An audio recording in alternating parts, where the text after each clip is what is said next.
All right, Shalom. I want to start off by giving all praise, honor, and glory due to Yahweh, Bahashim, Yahweh Shai, Bahashim Rakakwadash.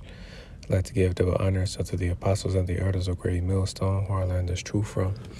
And I'd like to say peace and salutations unto the hopefully elect. And today, I just pretty much want to go into this.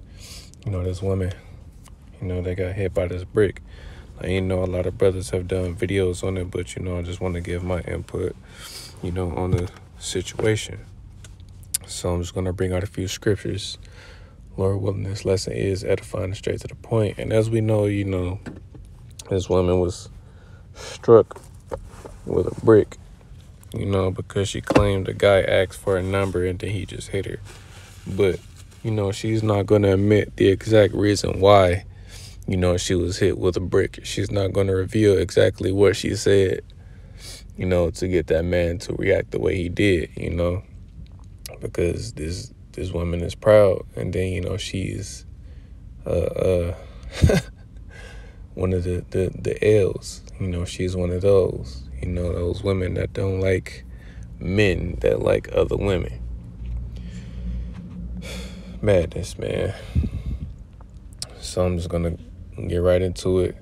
I'm going to go to the book of Isaiah, chapter 3 and verse 16. And as you can see, the headline reads, Judah's women denounced. And as we all know, the so-called black woman, as long as, the nation of Israel as a whole, but the black woman in particular, the Judite woman has been brought low. She has been brought extremely low.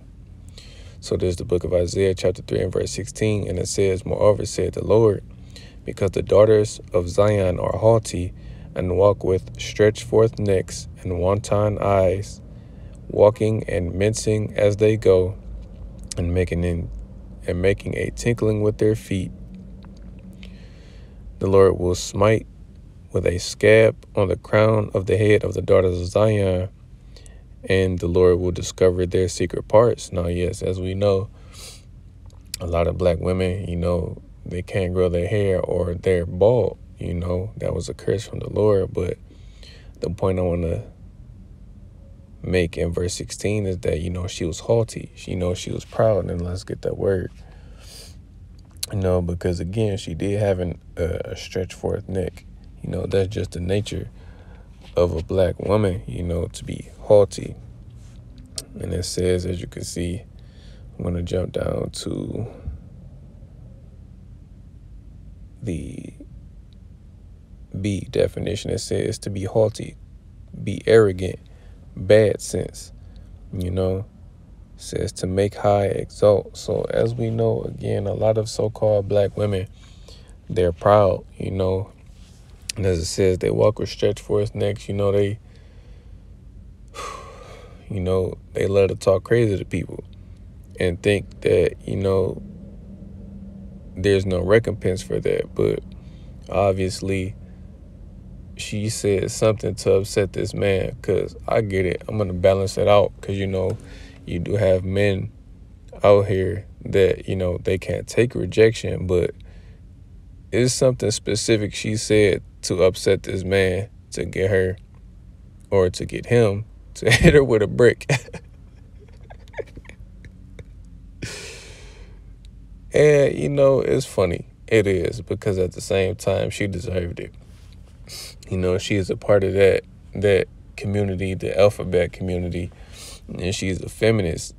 I couldn't find a particular clip, even though it's a bunch of clips, of her pretty much, talking about the alphabet community and, women being the natural protectors. But that's false. Women aren't protectors, because the last time I checked, and even other brothers pointed this out, right? Who are the main people that are on the police force? Men. Who are the main people that are in the military when it's time to go to war? Men. So men are natural protectors, but meanwhile you have men that are set to protect society, and really the men of your nation are supposed to protect you. But being that we're in this captivity, you're not going to be protected. especially if you're rebelling against the men of your own nation.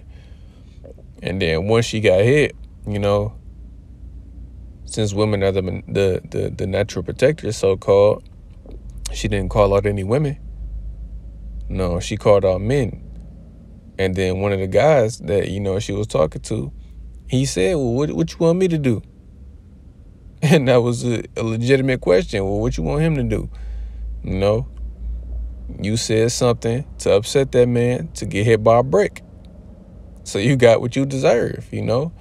You want to be protected, but meanwhile, you know, women are natural protectors and this and that madness. But soon as, you know, you got struck, you know, you snap back to reality like, okay, well, I need a man to help me, you know. And that's going to be a case for a lot of these women, you know, that pretty much want to be, you know, L's. I'm not even going to say the word, you know, the L's we already know as far as the alphabet community. They want to be those. You want to be with other women. You know, a lot of you're going to suffer in the time to come, you know.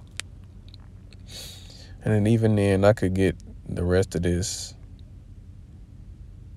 But, you know what, I'm just going to finish reading it, you know, because there's still some valid points. As Isaiah 3:18 says, in that day the Lord will take away the bravery of their tinkling ornaments about their feet, Slakia, and their calls and their round tires like the moon, the chains and the bracelets and the mufflers, the bonnets and the ornaments of the legs and the headbands and the tablets and the earrings, the rings and nose jewels, the changeable suits of apparel and the mantles and the wimples and the crisping pins, the glasses and the fine linen and the hoods and the veils.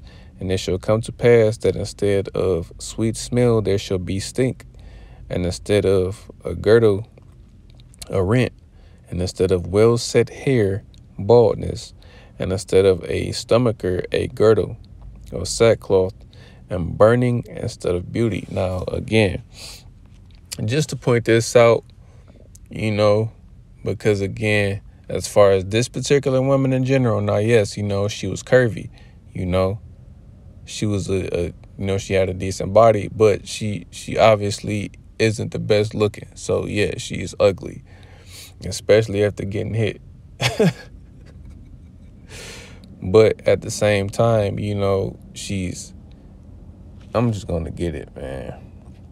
In the Book of Romans, like she's left her natural use, you know. And I'm just gonna get straight to the point. This is the Book of Romans, chapter 1, and verse 26, and it says, for this cause Yahweh gave them up unto vile affections, for even their women did change the natural use into that which is against nature. And likewise also the men, leaving the natural use of the women, burned in their lust one toward another, men with men, working that which is unseemly, and receiving in themselves the recompense of their error, which was meat. You know, so she's pretty much left her natural use to be, you know, someone's wife, you know, and a mother. You know, that's pretty much what she has those curves for. You know, one, obviously, you know, to satisfy her man sexually, but also, you know, to nurse her children. You know, that's why women have breasts. That's why they have hips, you know, to pretty much be able to deliver, you know, their children when giving birth. But again, she's left her natural use to be with another woman. You know, that isn't life, you know, that doesn't create life. That's death, you know. A relationship between two women and two men creates death, or doesn't create, but it brings death, you know. Life only happens between a man and a woman through the act of sex, you know. So I'm going to go to the book of Deuteronomy, chapter 28, because again, our women, man, they're through. It's like they're through, you know. And then this particular woman in general, you know, she got what she deserved, you know, because a lot of women, and I'm not speaking to the sisters that are pretty much trying to, you know, do right, you know, do the right thing, you know. This is going for the women of this world, you know. There's the book of Deuteronomy 28 and 56 says, the tender and delicate woman among you, which will not adventure to set the sole of her foot upon the ground for tenderness, it's like it for delicateness and tenderness, her eyes shall be evil toward the husband of her bosom, and toward her son, and toward her daughter. And yes, you know, in the time of old, you know, our women were so tender and delicate, as it says, you know, they wouldn't even, you know, set their foot on the ground. You know, they were pretty much carried around, you know, because they were feminine. You know, they were pretty much playing their role as women. You know, they knew the particular part they had to play. But now, you know, Esau Edom system pretty much gave these women liberty to get abroad. So I'm going to grab that as well.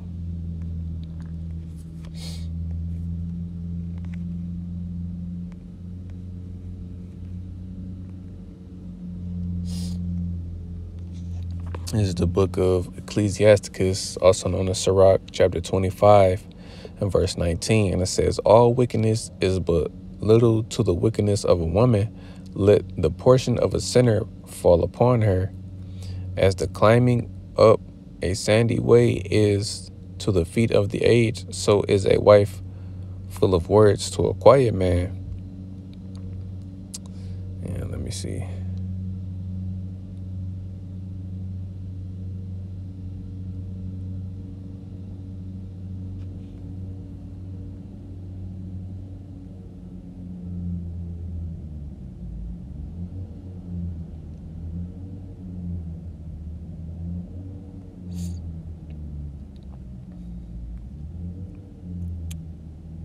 Okay, verse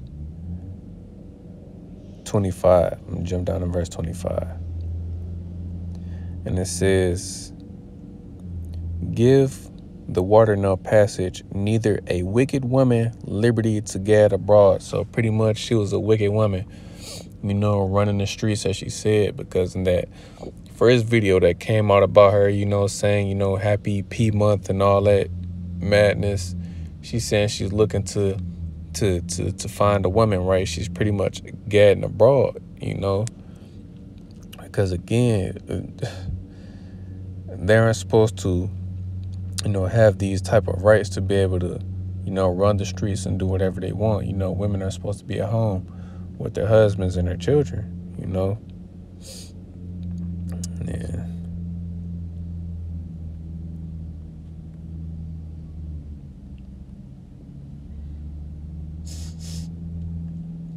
And I'm going to jump to the 26th chapter.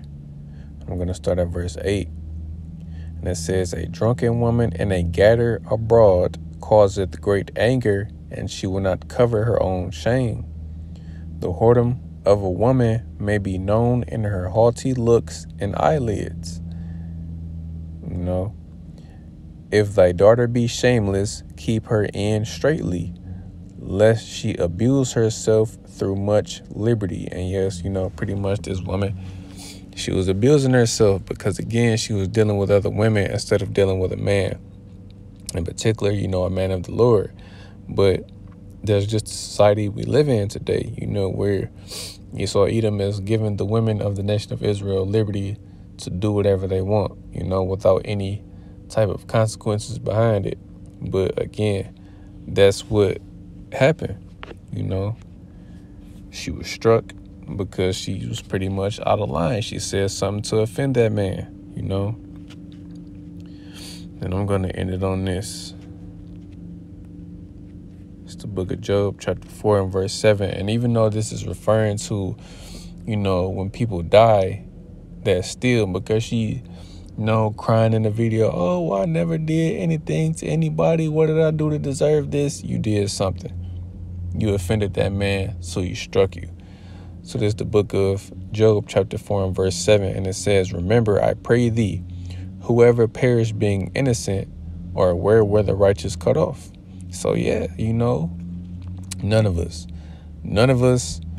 on this earth, are innocent. We pretty much all fall short, but at the end of the day, certain things that happen to you, it happens for a reason. And in her case, she claimed she was innocent. No, if you were innocent, then, it would have came out that you were pretty much attacked without a reason. But you said something. Slakia, but she said something to offend that man, to make him angry enough to pick up a brick and hit her in the face. So therefore now she looks like this. And then there's the same woman, she made a GoFundMe and raised, her goal was $25,000, and then she raised like a little over $34,000. Now I guarantee you, the most of the people that donated to her were men. Madness. So that's pretty much it. Lord willing, this lesson was edifying. I want to give all praise, honor, and glory due to Yahweh, Ba'ashem Yahushai, Ba'ashem Rakakwadash. I like to give double honors unto the apostles and the elders of Great Millstone, who I learned this truth from, and I like to say peace and salutations unto the hopefully elect. Till the next time I say shalom.